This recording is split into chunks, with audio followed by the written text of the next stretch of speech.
Welcome to Hampden Park, live on PLZ Soccer for the 2020 Scottish Cup Final. I'm Peter Martin. I'm delighted to say Gabriel Antoniazzi, Alan Ruff and Darren Jackson are joining me here live ahead of the big kick-off, which of course takes place at 2:15. We're looking forward to Celtic against Hearts. It's Neil Lennon hoping for a little bit of history, not only a 40th Scottish Cup win for Celtic, but their 12th consecutive trophy. The quadruple treble is on the line. For Robbie Neilson and his Hearts team, it's a chance to bust that little bit of history and secure Hearts Scottish Cup for the 9th time. Can they do it and provide a shock here at Hampden? Well, that's the big question. And Ruffy, when you look at Hampden Park and you see the surrounding area, the one sad fact is we just don't have any fans here to enjoy it. No, I think if you're a player and you get to a final, this is what you look forward to. You look to your set of fans being in there and getting right behind you, and I'm sure both sets of players will miss that today, but you have to generate it yourself, and I think that's what will happen. Yeah, and over and above that, when you think about 12 months ago, I was here at Hampden Park. It was rich in colour. There was maroon and white, there was green and white. There was, of course, Craig Levein in the Hearts dugout. And it looked as if Hearts were dreaming of winning the Scottish Cup. Ryan Edwards put them ahead, but Celtic suddenly triumphed by 2-1. They'll be hoping for the reversal here today, Darren. Of course they will, yes. And they're top of the league, they're going well. They had a couple of bad results that they would be disappointed with, but they bounced back. They've got players that there's no doubt can cause Celtic problems, especially Boyce and Naismith. So they'll be looking for the reverse, yes, Peter, but on the day it was just a bit magic from Edward. He produced an incredible finish to get them back in the game and all that, so Celtic will be looking for that today, but I'm looking really forward to it. I think it'll be a great game. And of course the big question that Gabriel will be looking over, as well as reading out some of your messages, is of course the selection for Neil Lennon and the selection for Robbie Neilson. Yeah, it's Neil Lennon. That was all his press conference was talked about on Friday. He said there'll be no place for sentimentality.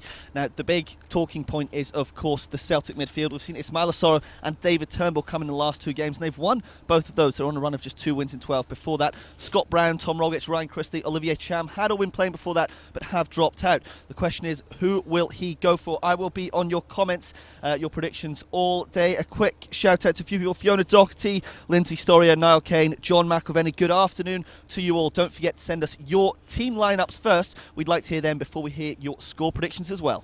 Yeah, of course, everybody wants to offer a score prediction. Mentioning the team lineups, Ruffy, people have said, look, it's going to be too difficult to leave out Ismail Assoro, David Turnbull, he played well, Connor Hazard in goal. What would you do? I think there's a place for Scott Brown. I think we all know what he means to that Celtic team, and when you get to finals and you've got him with the captain armband on, he's standing in that tunnel waiting to come out, you can see how focused he is, and I think he brings the rest of the players up with him. I think Neil Lennon's been very smart, and throwing it out there right at the very beginning, for Robbie Neilson, to sort of a second guess what he is going to do. So I think that gives them a head start. But I would definitely play Brown, but I definitely think there has to be a place for Turnbull. Yeah, well, Scott Brown has won 5 Scottish Cups. Of course, he's been the captain for the last decade, trying to lead them to 10 in a row. Whether it is his last year, we won't know. He hasn't played 90 minutes since that Ross County game. That appeared to be a turning point. We saw the mass protests outside Celtic Park since then. But the things that we're hearing, we reckon he will play, that Sorrow will drop out. There's nothing confirmed yet. Most people that I'm hearing right now on the comments are suggesting that Brown should start. That's Celtic fans and Hearts fans, neutral fans as well. If he does win today, he will win his 6th Scottish Cup, which is 2 short of the record holder with the most wins. You know who that is? Go on, enlighten us. Bobby Lennox, 8 trophies. Well, Bobby Lennox was some player, and certainly up there as one of the top post-war goal scorers for Celtic. I think I was here actually, Ruffy, in 1980. I think it might have been Bobby Lennox's last cup final. Unfortunately, that day it was more about the horses that were charging in as both sets of Glasgow's fans exchanged gifts in the most unsavoury fashion. But this one certainly won't have any crowd trouble. If we're talking about Scott Brown at 35, a former Scotland internationalist should be playing in the team, Darren. It's not exactly a big call. I mean, I don't see him as the main problem for where Celtic have managed to go 4 wins in 14. I think the main problem for Celtic has been, one, the way they've gone about, the way they play, I don't think they've got enough creativity, which is why the last 2 games have been better. But I'm looking at the back line, and the back line is where all the problems lie. I think you're right, Peter. I think Scott will play. I think there's no doubt he'll play. He has such an influence on his teammates, and especially in a cup final. The boy Sorrow has done fantastically well in the last couple of games. He has shown a lot of energy and enthusiasm and all that, but I think in a game like this you need big players, and there's no doubt Scott Brown is a massive player. So, and you're right, at the back, and this is where Hearts, I'll have been watching videos and doing their analysis. At the back they still look dodgy for me. They still look nervous when the ball goes near the box. Duffy, Julian still look nervous for me. I think the 2 full-backs will be Ayer and Laxalt, and I think they've done really well. I think they're 2 good full-backs. I don't think there's a problem there. I think it's in the middle of the defence at the problem, and obviously a young goalkeeper, and I think they will play him. I think Connor Hazard will play today. I think he's done well in the 2 games. I think maybe a bit of politics might come in, that he's hoping to sign a new contract. If he's left out, maybe does that make him think, well, am I not going to be a first team goalkeeper or that? So, but I think he'll play today. Yeah, it's interesting you saying that. I wouldn't be worrying about anybody's contracts. I'd be worrying about can this team secure the Scottish Cup? It's as simple as that for Neil Lennon. He's got the chance to write himself into the history books again as a manager who's led them to a Scottish Cup win, a quadruple treble, which will never be repeated. Of course, as the rain's about to absolutely hammer down here, look at Ruffy's face. He is raging, by the way. But that's live Scottish Cup football for you. That's Scottish weather. Listen, while the rain gets ready, Gabriel Antoniazzi has been having a look at what's happening in the Celtic camp. Celtic's season may not have gone to plan so far, but they still stand on the edge of creating even more history as they aim for the quadruple treble. 12 consecutive domestic trophies is a feat that will not be repeated for years to come, possibly ever, and Cal McGregor thinks the scale of achievement would be remarkable. It sounds obviously a bit surreal in terms of, like you said, a quadruple treble is it's obviously something that's never been done before. To maintain that level of success, and it takes real hard work and real dedication. Every single day. I mentioned it earlier. That real work ethic to come in and keep getting better, and when the big days come along, then you play well enough and you earn the right to win the game. The Hoops will not win a quintuple though, as a recent run of 2 wins in 12 saw them eliminated from the League Cup as well as the Europa League, while slipping 13 points off the pace in the Premiership. This led to mass fan protests outside the stadium, first against manager Neil Lennon, but after he received the board's backing, they themselves became the main focus of supporters' anger. However, after introducing David Turnbull and Ismaila Soro into the midfield, 2 wins in 2 followed, and the team looked much improved. Another win today could signal a corner turned and a change in narrative. The big question facing Lennon, though, is whether he sticks with the form players or reverts to the team who saw them to the final, with Scott Brown, Ryan Christie and Tom Rogic influential in the wins over Partick Thistle, Clyde, St Johnstone and Aberdeen, and he's promised no sentimentality in his team selection. Hearts pose a different threat to the other sides in their run to the final, as they're used to winning every week. They sit top of the Championship, and Lennon believes they're a better team than last season. Maybe psychologically they're in a better place, because it comes from winning, and albeit they're in the Championship, but they're a great win in the semi-final against a very good Hibs team. And they showed their mettle, and they showed that they can compete with, some of the best teams in the Premier League. So maybe psychologically they're coming into the game with confidence, and that's off the back of winning games. Celtic are the most successful team in the history of the competition already, and a win today would put them on 40 overall victories, as well, of course, as the quadruple treble. Yeah, and as you can see from Celtic's camp there in the forum going into this game, of course, yesterday they were 13 points behind, now 16 points, because Rangers, with that fight back against Motherwell, extended their advantage, albeit that Celtic have 3 games in hand. As you can see, the Rangers starting to, there's a slight smear at the moment, which prompted Ruffy and Darren to panic. They wanted, obviously, with their makeup department to be taken care of. The reason why Gabriel doesn't have a brolly is because he brought his mums along, which is a lovely shade of purple, Ruffy, and I think his credibility is in serious doubt. It's hiding off screen, it's not coming on. I'd rather get wet. Brilliant. Honestly, if he's not wearing no socks, he's got trousers that don't fit him, and he's brought a purple brolly, Ruffy. It's just outrageous. Yeah, I think his mum's had that brolly for a while, to tell you the truth. Anyway, apart from anything else, that's the Celtic cap. I mean, 2 wins, two losses and a draw going into this one. I think the most positive aspect of it for Neil Lennon, Darren, is the fact that Lille and Kilmarnock was a step in the right direction. Well, it was wins, Peter, so it's a step in the right direction. But I think the performance as well, Lille were a good side. And they were ahead and then got pinned back, and the last couple of times they've been pinned back, they've lost the game. So they showed great courage to go and win the game. And then Kilmarnock played very well, hard to break down, and then they get the goal and they get the win. So it's massive confidence for them having gone. Gabby, what is it? 1 win in 12 was it? It was 2 wins in 12 before two that. 2 wins in 12. So to get the 2 wins just before the cup final, I think will obviously benefit Celtic and just kind of go against Hearts a little bit. Yeah, that's the purple brolly blown away, but I don't think we'll miss that one. No, just on the Killie game last week, I was actually at Celtic Park for that, and it was quite a tough first half. It seemed similar to that run they were in before, but in the second half they came out, they played really well. We've got a few people saying, Pat Owens here, what are you on, Peter? The defence did well against Killie. Now, Pat, I would agree with you in the second half. The first half, I wasn't so sure, but that was the first clean sheet they've kept in a long time, and only the second in 14 games. But in the second half against Kilmarnock, they really, really improved. And I think that's a lot to do with Christopher Aya. He would have been my man of the match. I think it was Shane Duffy in the end, but Aya from right back, I don't know about you three, but I do like him there. Yeah, I mean, Darren, you're a big fan of him at right back. Well, saying a big fan, he's not played there a lot, but I thought he showed brilliant commitment, getting forward, getting back. He's obviously naturally a defender, but I mean, he's shown he can play in midfield, he can play in defence.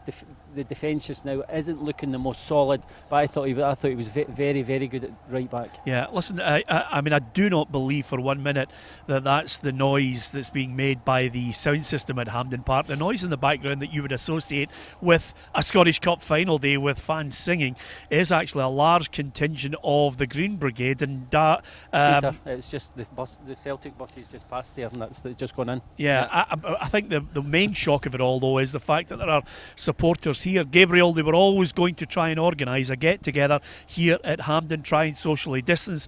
I'm not too sure they'll be able to do that.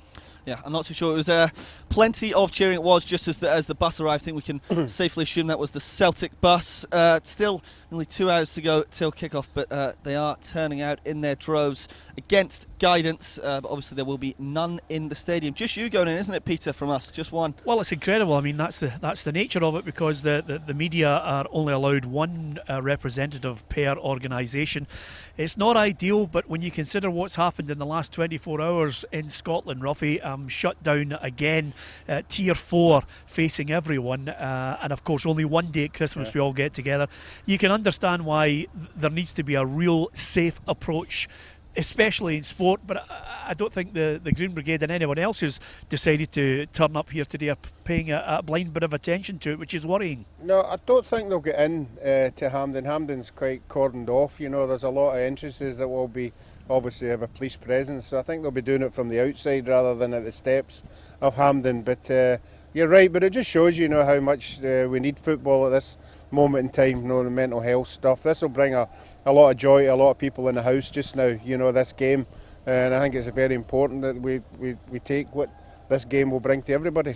Yeah, obviously it is important that we stay at home, as the guidance says, but just on that, I was at the Killie game as well last week, and it is now cheers that they seem to be giving. I'm not sure if the rhetoric has changed amongst the supporters, but after that Ross County game, it was hostile. It was very hostile, and now it almost seems to be they've accepted that Neil Lennon is going to be the manager until at least the new year, which the board have said.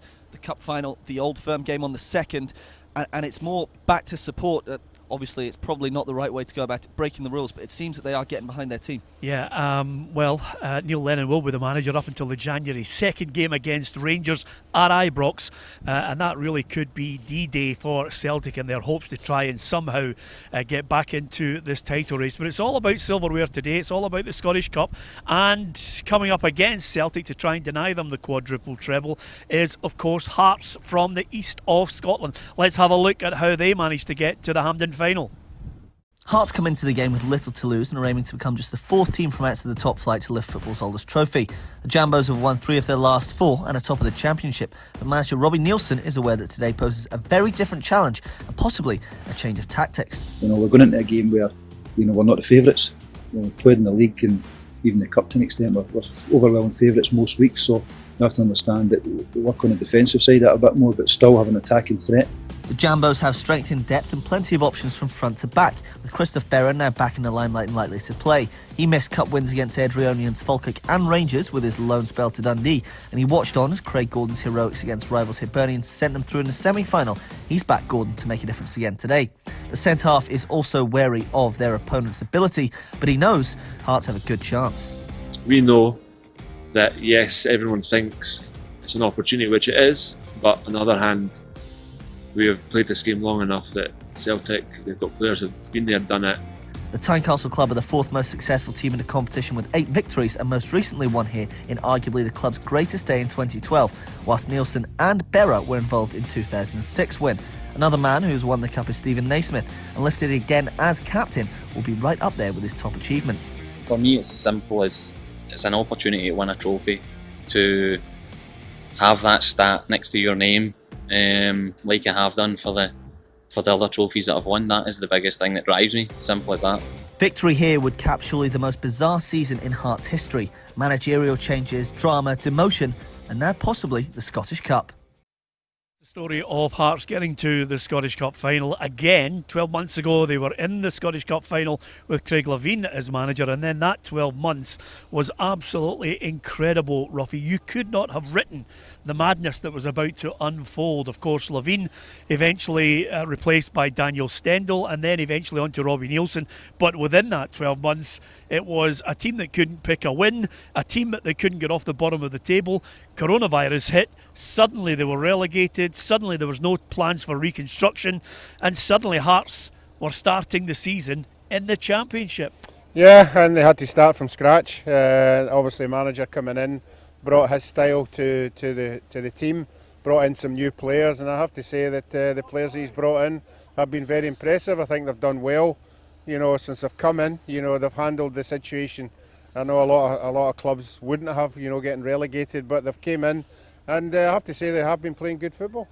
Yeah, tell us about the form going into this one, because Robbie Neilson will be looking at his side. We know the top of the Championship, Gabriel, and they've got some players that can cause an upset today. Yeah, we can see their last 5 games just on the screen there. It's 3 wins in 4. They've only lost 2 matches all season, which is Dunfermline and Alloa in the League Cup. They were really disappointed with that League Cup result. They'd beaten Alloa just the game before 3-0 as well. But it was a 6-1 victory last Saturday against Queen of the South.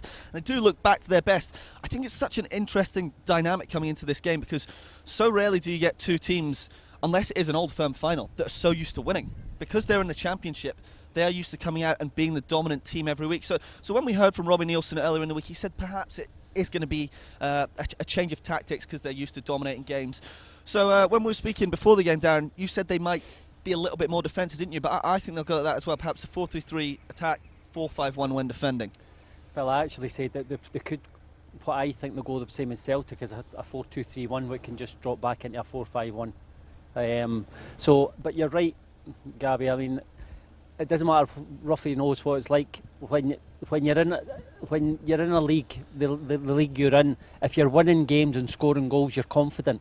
Now this is a totally different game, because they do dominate games, and I got a little bit stick off the boys, because obviously I said that there's a chance they could go this season unbeaten, because I thought, and they've got players that will score goals in the league, and I can't really see them losing 2 and 3 goals a game. So, but they lost against Dunfermline, rightly so. Dunfermline were very good that night, but I think that was a little bit of a wake-up call for them, a real wake-up call.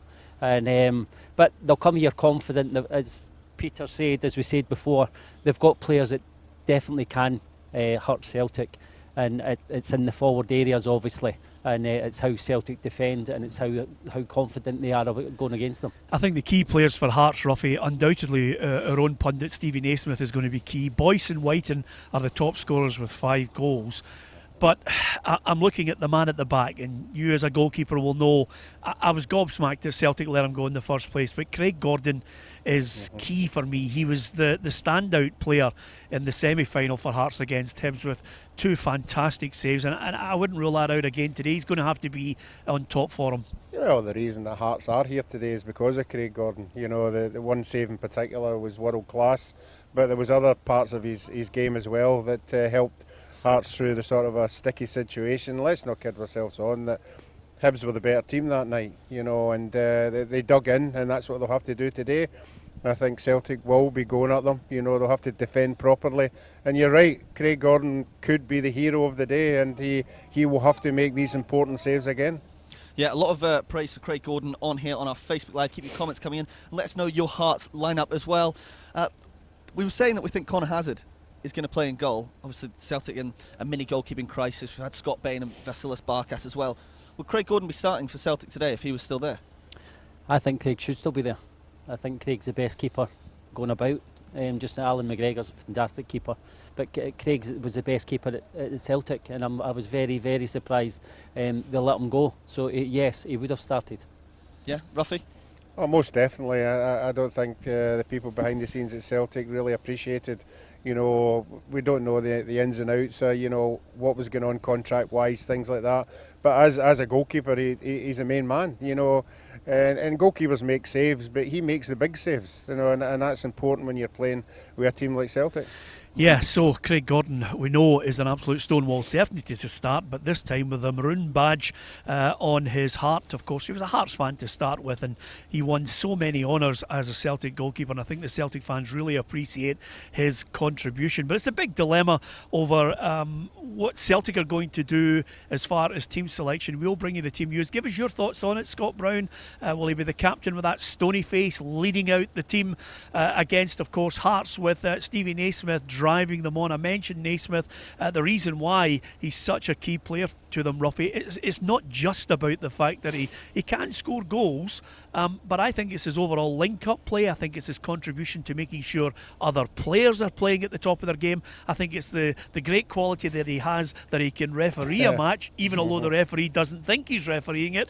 But he really is what you would call a player that you would despise if he wasn't in your side, but love if he was. Yeah, I mean, we're talking about Scott Brown and what he brings to the rest of the players in the dressing room. Naismith will be the same in that Hearts dressing room. He'll be winding the players up. They'll look up to him, and if he's on his game, he'll raise the Hearts players as well. So he'll float off Boyce. There's no doubt about that. They'll have to pick him up. We've seen him doing it on numerous occasions, even with Scotland as well. And he is a big player. Yep, I've got Niall Kane here going for 2-1 Hearts, Stevie Naismith winner. I think it's really interesting to see the way they will line up going forwards. We know that Naismith, if he's fit, which we think he is, will start. Does he go Boyce or Whiten? Does he play both like he did in the semi-final? And Ollie Lee, Peter Haring in midfield. It'll be so interesting to see the way they do line up. Darren, we spoke a little bit before. You think he might go Halliday just on the left? Yeah, yes. I think it'll kind of 4-2-3-1 with Lee and Haring in the middle, with Naismith off.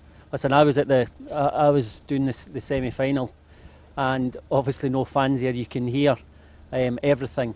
And Stephen Naismith came on, and as Ruffy just said, he has the same influence that Scott Brown has on his team. And he came on, and Hearts were giving the ball away far too much in that game. And he came on and he told them, and you could hear everything. He told the players what he thought. And he just got them right on track, and then Craig Gordon won them the game. Ruffy, you're right, but what an influence Naismith had when he came on that game. Yeah, I'm just looking here actually, Ruffy, and I think basically most of the fans who turned up here at Hampden today, obviously against the wishes of many, I think they were there to cheer the bus and then disperse, because I can now see most of what you would term the Green Brigade all heading to their own homes, hopefully, just to watch the game. So that's a positive aspect to it. The other aspect to it as well is, you know, when you get to a cup final, you want to be able to celebrate it with the fans. You want to be able to have a parade if you are indeed Hearts. That's something that they've become accustomed to when they won the cup final in 2016. Of course, was the team going back to Gorgie. The whole place was full of fans wearing the maroon and white. It's just not going to happen. I think that's going to take the edge off it at the end of the game. You'll still want to celebrate, but it's a wee bit flat. Oh, it's a big part, if you win a cup final, that you celebrate with your fans and everybody gets together. And you're right, it's a tremendous occasion. Some players might only experience it once in their career, and you want to celebrate everything that goes with it. And that'll be a disappointment, but if you win it, I'm sure that'll take the shine off of anything. Yeah, looking at the two managers, as far as Robbie Neilson's concerned, this is a chance for, again, a wee bit of history for Hearts as well to stop this quadruple treble. But over and above that, this is a man who, was liked by the Hearts fans for his first term. Then obviously the Milton Keynes job came about, and I think actually at that point they were losing a wee bit of faith in him. And then he comes back as very much a saviour. Darren, don't bother with anybody who's in the background. Robbie Neilson coming back for a second term, very much looked upon as a saviour when you consider what was going on with Stendhal and Levine. Well, without doubt, Peter. I mean, I don't think you could turn it down. I think it was a great opportunity for Robbie to come back, and obviously he's got Lee McCulloch beside him, and so they'll be looking upon this as, by the way, it's fantastic that Hearts have got to 2 cup finals in a row. Normally you associate that with probably the Old Firm, but fair play to them that they've had a severe blow by getting relegated in the way they did. But they've come back, and in the semi-final, Ruffy's like Hibs were probably on top. But as I said, when Naismith came on, I thought Hearts were the better team, and Robbie will be looking to carry this season on by winning the cup and then going on and win the league, Peter. Well, just on that point, let's make no bones about it. It's Robbie Neilson's side now, Ruffy. I mean, 15 players have gone since the summer.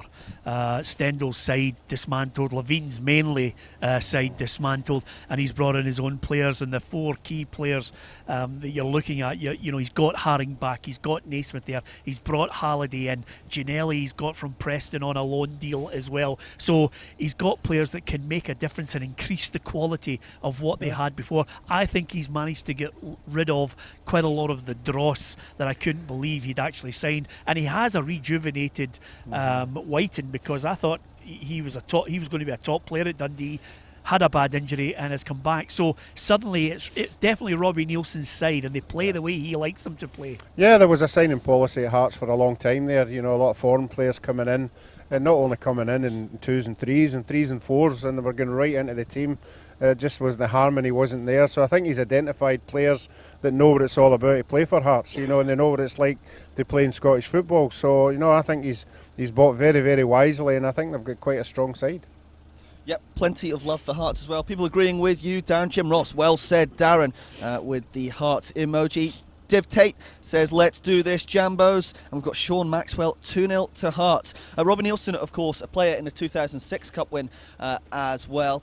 Mariusz Lucas, his teammate who sadly passed away earlier this year, led them in 2012. He said that if they could win the Cup today, they'd love to dedicate it to him. But as you said, Hearts making another Cup final. It is really fantastic to see a team. They would only be the 4th side outside of the top flight to win the Scottish Cup. If they do that, they're 7-1 to win. Stephen Naismith 11-1 to score first. If you do fancy PLZ's very own. Yeah, absolutely, and you wouldn't rule it out, by the way, because he is a quality player, and I think when you look at how you can bring other players into the game, I think Stevie Naismith could be a key player here today. That's Robbie Neilson. What about Neil Lennon? Well, I don't know about you, Ruffy, but I would not swap any position with Neil Lennon, because if you think about the last 20 years of Neil Lennon as a player and a manager, some of the hassle, some of the abuse that he's taken, and the pressures that he's been under have been absolutely unbelievable. It would have flattened a better man. Yeah, I think year on year he's grown into the job. He's always taking the hits and his celebrations as well. So I just think he's got a lot to prove today. We know what the kind of criticism he's been having, so that'll be the motivation for him and the players to win this one, to get most of the people back on side. Yeah, I mean, I'm talking about the pressures of a guy who's witnessed Celtic going out of the Champions League early with as poor a performance as you could wish for against Ferencváros. I mean, they should have gone through with something to spare, didn't do that, had a failed Europa League campaign, suddenly knocked out of the League Cup, which ended a run, Darren, which was 35 consecutive cup wins. Suddenly Ross County put them out, and then of course there was all the complaints, all the displeasure voiced by many fans outside Celtic Park wanting him to go because he only had 2 wins in 12. I mean, that's us, and we're only at December. I mean that would have filled most managers throughout the season, but that's what he's faced, and he's still there. He is still there, but you know, Peter, Neil, not the horrible stuff, but Neil thrives on that. You see Scott Brown thrives on something like, when I played myself and I used to get stick, I kind of thrived on it, but Neil thrives on that, and his mentality will be, yes, all the bad stuff's not great to handle, but the winning outplays that. I mean, the winning cups and winning leagues and all that just is way beyond losing. And it's that's what spurs him on, and that's what he loves. That's why he's still in the job. He believes in himself. I think we've said on the show, Peter, I thought he would have gone only because I thought it was the players' fault. I'm not saying it was Neil's fault. I'm not saying he should have gone. I'm saying I thought he might have gone because of that. There's a few players I thought I'd kind of chucked it for him and weren't playing for him, but he's got them back on track. They'll be buzzing again, and even little things, Peter. You know that even Rangers' result the other night, I'll actually give them a lift, because Rangers have been going so well in Scotland just now. So even that little result the other night, I'll give them a lift. But the last 2 results, I'll have given them a massive lift. Yeah, I spoke to Neil pre-match on Friday, and I said if you do win today, it's 3 in a row. It's another trophy. Does that almost change the narrative? You've turned a corner. I didn't want to put a label on it, but it would be a massive lift for them today, especially with Rangers on midweek getting knocked out of another cup, and Celtic to win another trophy. It can give them that boost going forwards. But just going back to Hearts, I don't think we've really spoken about it yet. They knocked Rangers out of this cup. They knocked Hibs out of this cup. And they will believe that they can do the same to Celtic. Ross County beat Celtic 3 weeks ago. So I don't doubt that there is any belief in that Hearts dressing room. Plenty of people on here feel the same. There are Damien O'Hanlon, quadruple treble incoming, but there are many comments saying Gabby, if we were sitting here in the semi-final, if we were standing here today and Hibs had won the semi-final, the way Hibs are going, we would have been saying, what way is this going to go today?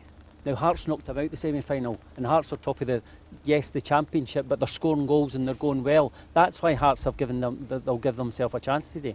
Yeah, 100%. We are about 5 minutes away from team news, so stay tuned. I'll bring that as soon as it does come. Yeah, that's the big dilemma for everyone, is how they're going to line up. Will Celtic go with that 3 at the back and 5 in midfield with, usually plays one off Odsonne Edouard.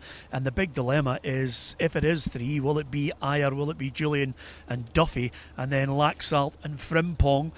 With the middle 3, we reckon Turnbull, Brown, McGregor, and then Christie and Edouard. Although, even Darren and I were arguing beforehand, Ruffy, because can you leave Elyounoussi out? He scored 13 goals this season. He can come up with something special. He'll feel slightly miffed if he's left out.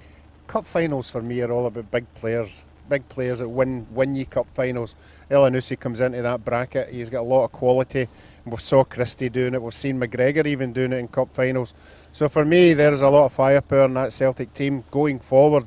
As we've already discussed, it's all about defensively. Can they put it together? Yeah, we still wait for the Celtic team, but the Hearts lineup is out, and it appears they have gone for a 4-2-3-1 formation. It's Craig Gordon in goal with Smith right back.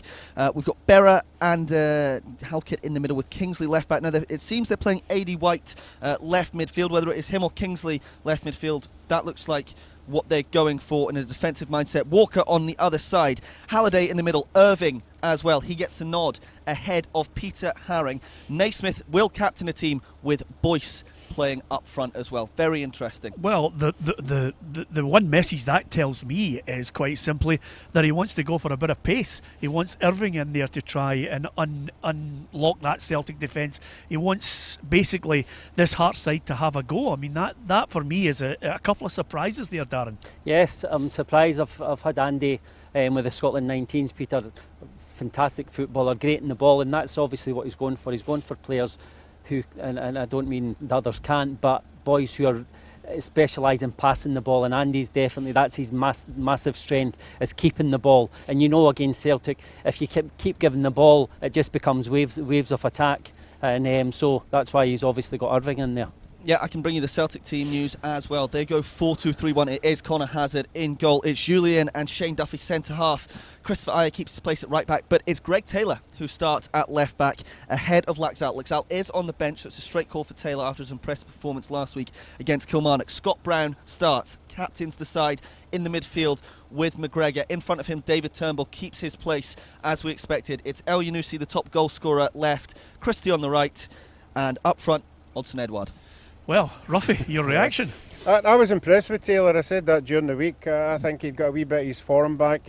I like him because he gets into the threatening positions. He gets to good balls into the box when he's playing well, obviously. So, again, that's an attacking setup. And Turnbull, for me, has been fantastic. I think this could be the big game for him to stamp his authority and being a Celtic player in this cup final. Well, I'm looking at that lineup, and I'm glad Turnbull is there because I think, you know, when you're looking at the Celtic problems, the one thing that they haven't been able to do is when they go through this at times laborious passing game in front of 11 players, Darren, Turnbull is a no-nonsense man who likes to get 25 yards out and have a shot. So I fully understand why Neil Lennon has gone with him. I don't think it's a big hoo-ha about Scott Brown being in the side. It's a former internationalist with a wealth of experience, but El Yunusi, I think you would have been hard done by not to play him. He's such a threat, and Christie as well. Yeah, well, Peter, I was one player short. 10 out of 11. I had Laxalt, and I'm shocked that Laxalt's not playing, because see through all the defeats and the runny games that they've not won, I think he's been the shining light, because I thought his energy, his enthusiasm up and down the line, away from home in Milan, I think he's been the best player in this run. So I'm very, very shocked at that. But again, the ones we picked up front, I think it was a kind of no-brainer that people were saying about Turnbull playing. I think Turnbull had to play. I don't think it's a big call on Sorrow not playing when you've got a captain like Scott Brown there. His time will definitely come, because I've been impressed with him. But I think, as I say, I was one short. And I think it's a good Celtic side. Yeah, it is a very strong Celtic side. As I said, Greg Taylor was very impressive in that second half against Kilmarnock last week, but I am stunned as well that he's not gone with Laxalt. He was probably the standout player in that awful run of 2 wins in 12.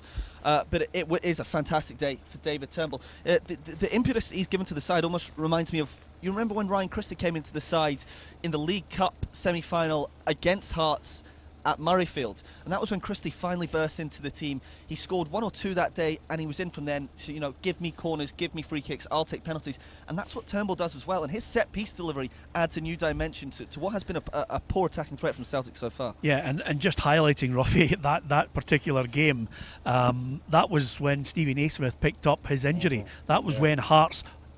That's not only their season, that's when Hearts absolutely collapsed as a club, because the departure of Naismith to get treatment to try and get himself back fit, there wasn't anybody of a similar quality, there wasn't anybody with a similar leadership, and from there it just went from bad to worse.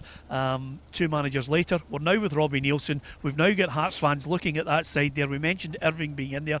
Eddie White is an interesting one as well, Ruffy, because clearly they want players with a bit of height, but also players that will be able to drop back and keep it tight. I think that's the key to Hearts, is keeping it tight as well, with energy and legs, because when I was looking at all the stats, there's no surprise to find out that, you know, over 20% of Celtic's goals, the highest percentage is it's coming in the last 20 minutes. It's 70 minutes to 90 that they're scoring a greater amount of goals, so legs is going to be key. Yeah, Robbie Neilson, I've watched Celtic in the last 2 or 3 games, and it has been the second half performances for Celtic that's been impressive. Once they've got a stranglehold of the game, you know, that's where they're going to have to defend for a lot more than what I think Celtic are. So you're going to have certain players in there who have got specific jobs, and for me, Turnbull, Christie, McGregor have got that energy in there that you have to match. Yeah, there's plenty of comments, a lot of love for the Hearts lineup. Sheila Campbell, I love the positive attitude with the attacking players in the team. Eddie Thorne says, hopefully Ginnelly comes on and attacks Taylor. Of course, they've got the pace of Ginnelly on the bench. I quite like to talk about the benches as well. It's quite a strong bench for Hearts. You know, we do have Ginnelly, there's Haring on there. We've also got Ollie Lee and Craig Whiten as well. So they will back themselves. Of course, Celtic do have a stronger bench, more in depth. But Hearts have got players that can come and change the game, secure the game, or perhaps go and win it. That's the key, Darren, because if it's not going according to plan for either side, they have to look to the bench. Nowadays, it's sometimes the contribution from one individual who comes on and alters the state of the game. Yes, Peter. I mean, as Gabby's just said, you look at that. Look at the Hearts bench, especially Ginelli, Roberts, who have got pace late on in if they're still in the game, which they'll be hoping they will be. If they're still in the game, they can give them pace in the wide areas. Whiten can come on, give them pace up front.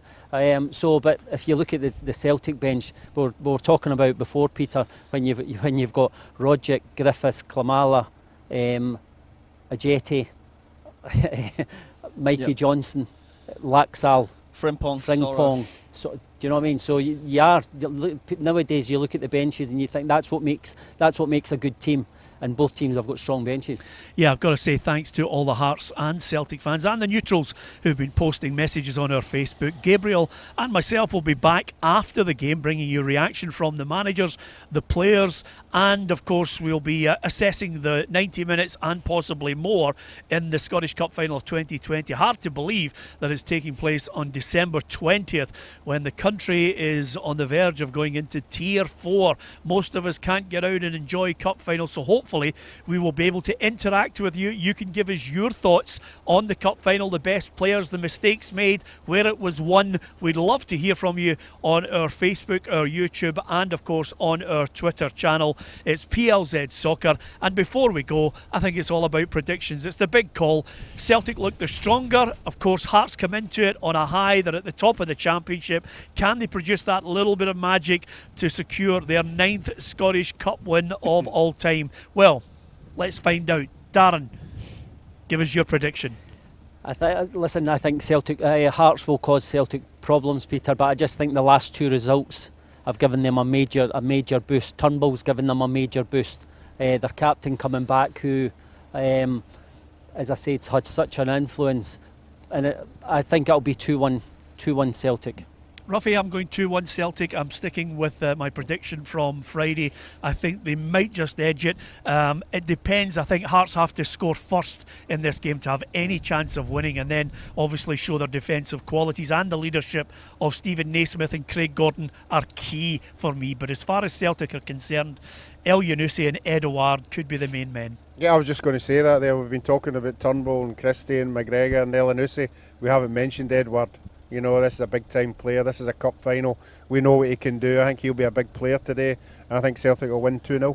Yeah, I'd say opinions actually split on the live. We've got Craig Govan 3-0 Hoops, Kevin Fraser Hearts 3-0, Sheila Campbell 2-1 Hearts, Charlie Stewart 3-1 Celtic. I'm going to go with Charlie Stewart 3-1 Celtic for me. I think it will be tight going into the second half, perhaps a draw at half-time, but I think Celtic, with those substitutes, will just edge away, and I'll have Ryan Christie to score 2. Oh, there you are. You can't beat the specifics from Gabriel. Absolutely delighted. The rain's been intermittent, to say the least, as you can see by our brawlies. Ruffy, Darren and myself will never bow to a sponsor when we get a brawly for nothing. Gabriel, unfortunately, will suffer the wrath of his mother for not putting up that lovely purple brawly, but he will do it when we come back if the rain's lashing down, which it's expected to. It's going to be slippery. It's going to be a big surface that the players are going to have to show all the energy, all the desire, and somebody's going to have to come up with a wee bit of magic on the day. Who's going to be the cup hero? Thank you for all your messages. Do join us after the final whistle. We will be here with the managers' reactions, the players' reactions, and of course Gabriel and myself reading out most of your messages about the cup final and what you thought of this day. It's a day when we wish we had fans here, but hopefully on PLZ Soccer we'll give you the chance to interact in this Scottish Cup final day of 2020. Will it be green and white ribbons on the cup or maroon and white? We'll find out shortly. From Hampden Park, a very wet Hampden Park, thanks to Gabriel, Ruffy, Darren Jackson and myself, Peter Martin. We'll see you after the game.